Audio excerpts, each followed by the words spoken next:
নমস্কার বন্ধুরা, আজকে আমরা শুরু করছি দেওঘর ভ্রমণের দ্বিতীয় পর্ব, মানে বৈদ্যনাথ ধাম যাত্রা। দ্বাদশ জ্যোতির্লিঙ্গের এক লিঙ্গ বলা হয় এই বৈদ্যনাথ ধামকে। রামেশ্বরম, ত্রম্বকেশ্বর, কেদারনাথ, ঘৃষ্ণেশ্বর, সোমনাথ, মল্লিকার্জুন, মহাকালেশ্বর, ওঙ্কারেশ্বর, ভীমশঙ্কর, কাশী বিশ্বনাথ, বৈদ্যনাথ ও নাগেশ্বর, এই সব জ্যোতির্লিঙ্গগুলির মধ্যে পশ্চিমবঙ্গের সবথেকে কাছের জ্যোতির্লিঙ্গ এই দেওঘরে অবস্থিত বাবা বৈদ্যনাথ ধাম। সন্ধেবেলায় আমরা টোটোতে করে চেপে যাত্রা করলাম বাবা ধাম দর্শনের উদ্দেশ্যে। মন্দির সংলগ্ন বাজার দেখতে দেখতে আমরা অবশেষে হাজির হয়ে গেলাম মন্দিরের সিংহদুয়ারে। মন্দিরের বাইরেই জুতো রাখার ব্যবস্থা রয়েছে, সেখানে জুতো খুলে আমরা এগিয়ে চললাম।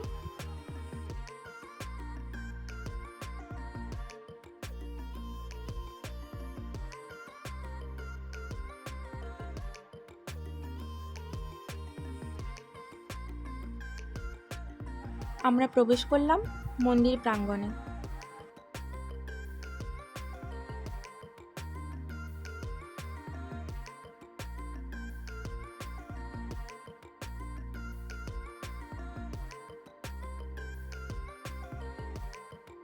আর ওপরে এই যে ব্রিজের মতো রাস্তাটা দেখতে পাচ্ছেন, এটা বৈদ্যনাথের মূল গর্ভগৃহে প্রবেশের পথ। একমাত্র এই রাস্তা দিয়েই মূল মন্দির প্রাঙ্গণে প্রবেশ করা যায়। এখানে ভিআইপি দর্শনেরও সুবিধা রয়েছে, সেক্ষেত্রে 250 থেকে 300 টাকা পার হেড লাগে, আর টাইম লাগে ওই আধা ঘন্টার মতন। আর বাকি দর্শনের ক্ষেত্রে কোনো প্রবেশ মূল্য লাগে না, কিন্তু সেক্ষেত্রে টাইমটা লাগে একটু বেশি, মানে তাও হবে 3.5 থেকে 4 ঘন্টা। তো আমরা নর্মাল মানুষদের সাথেই প্রবেশ করেছিলাম। তবে প্রবেশের রাস্তা কিন্তু সবার জন্যই একটাই। এখানে বাবা বৈদ্যনাথ ধাম ও মা সতীর মন্দির ছাড়াও রয়েছে আরও বিভিন্ন দেবতাদের মন্দির। আমরা এক এক করে সেগুলো আপনাদের সাথে দর্শন করব।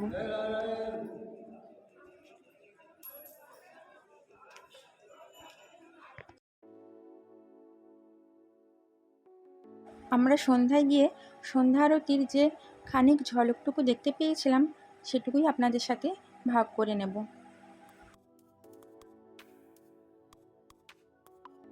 এখানে বাবা বৈদ্যনাথ ধামের চূড়া থেকে মাতা সতীপীঠের মন্দিরের চূড়া পর্যন্ত এক প্রকার লাল সুতো বাঁধা হয়। তা সাধারণত স্বামী স্ত্রীরা বেঁধে থাকেন। মনে করা হয় এতে স্বামী ও স্ত্রীর সম্পর্ক অটুট থাকে।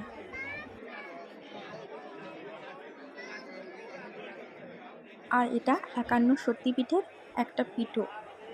এখানে সতীর হৃদয় পড়েছিল, তাই এটি মহাদেবের খুব কাছের।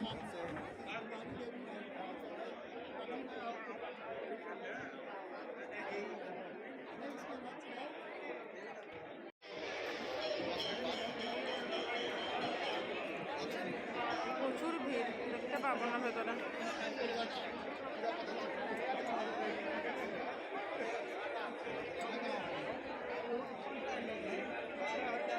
এরপর আমরা ধীরে ধীরে এগিয়ে চললাম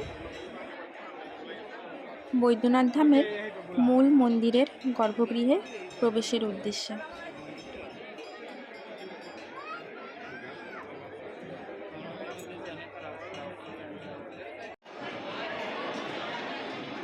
এই রেলিং দেওয়া জায়গাগুলোর মধ্যে প্রায় 3.5 থেকে 4 ঘন্টা লাইনে দাঁড়ানোর পর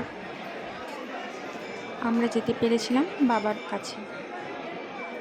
দূর দূরান্ত থেকে অগণিত ভক্ত ও ভক্তবৃন্দরা কেউ বা পায়ে হেঁটে, কেউ বা গাড়িতে করে মহাদেবকে দর্শনের উদ্দেশ্যে এসেছেন।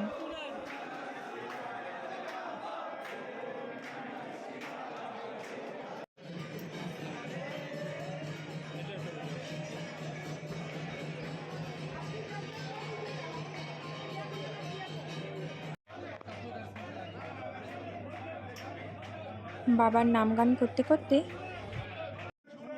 এসে পড়লাম মূল মন্দিরের গর্ভগৃহে। এই সেই বাবা বৈদ্যনাথের পবিত্র জ্যোতির্লিঙ্গ।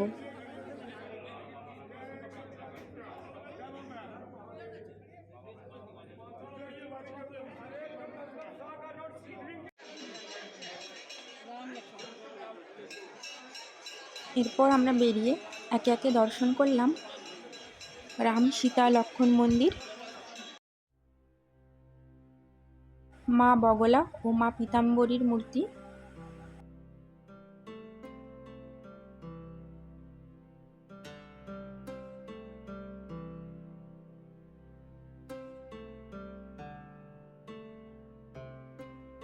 সূর্যনারায়ণ মন্দির,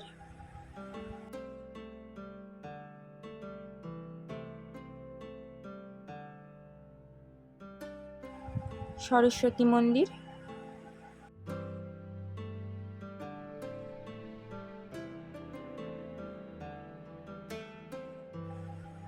মা মনসা মন্দির,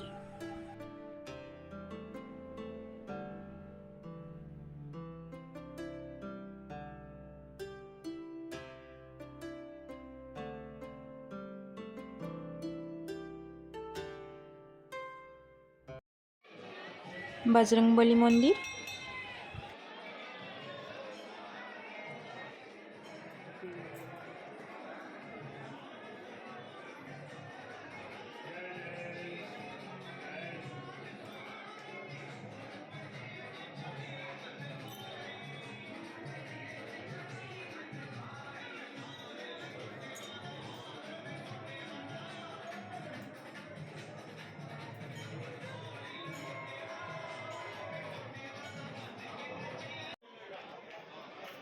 মহাকাল ভৈরব মন্দির,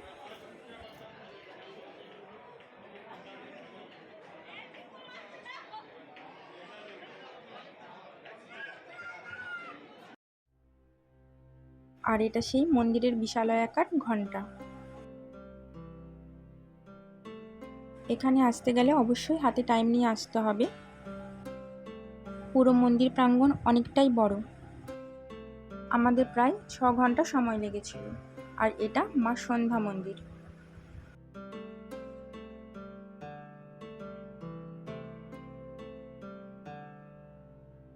এখানে কেউ পুজো দিতে চাইলে পান্ডা ধরতে পারে।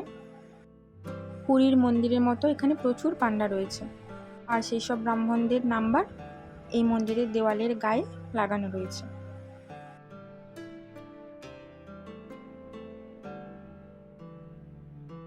এরপর আমরা দর্শন করলাম গণপতি বাবার মন্দির।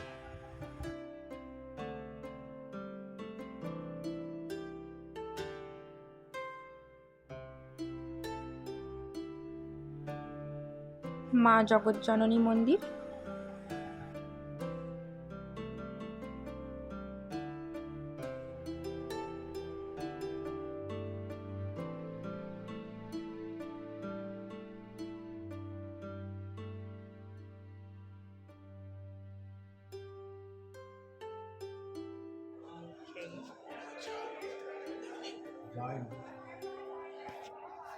আর এটা মা শক্তিপীঠ মা পার্বতীর মন্দির।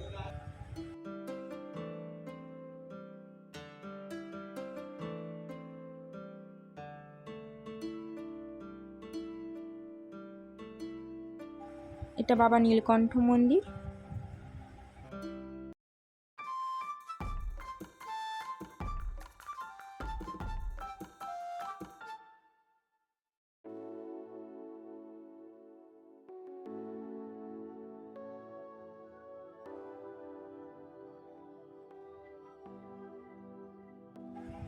লক্ষ্মীনারায়ণ মন্দির,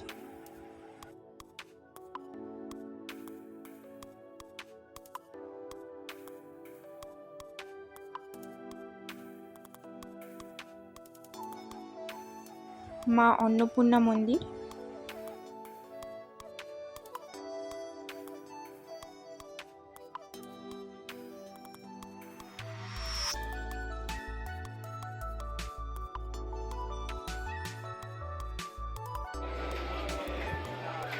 মা কালী মন্দির,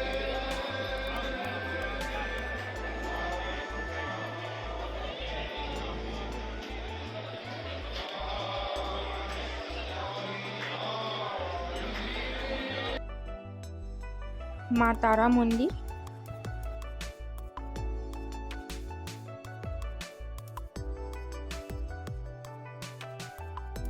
মা গৌরী মন্দির,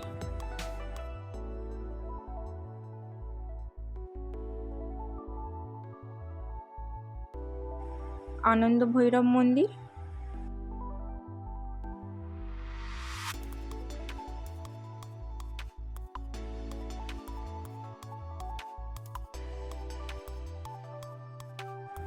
মা গঙ্গা মন্দির,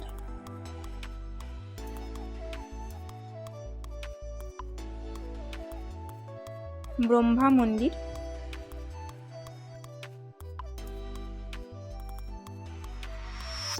ব্রহ্মা মন্দির সাধারণত বেশি কোনো জায়গায় দেখতে পাওয়া যায় না। আমি রাজস্থানে একবার দেখেছিলাম আর এখানেই দেখলাম।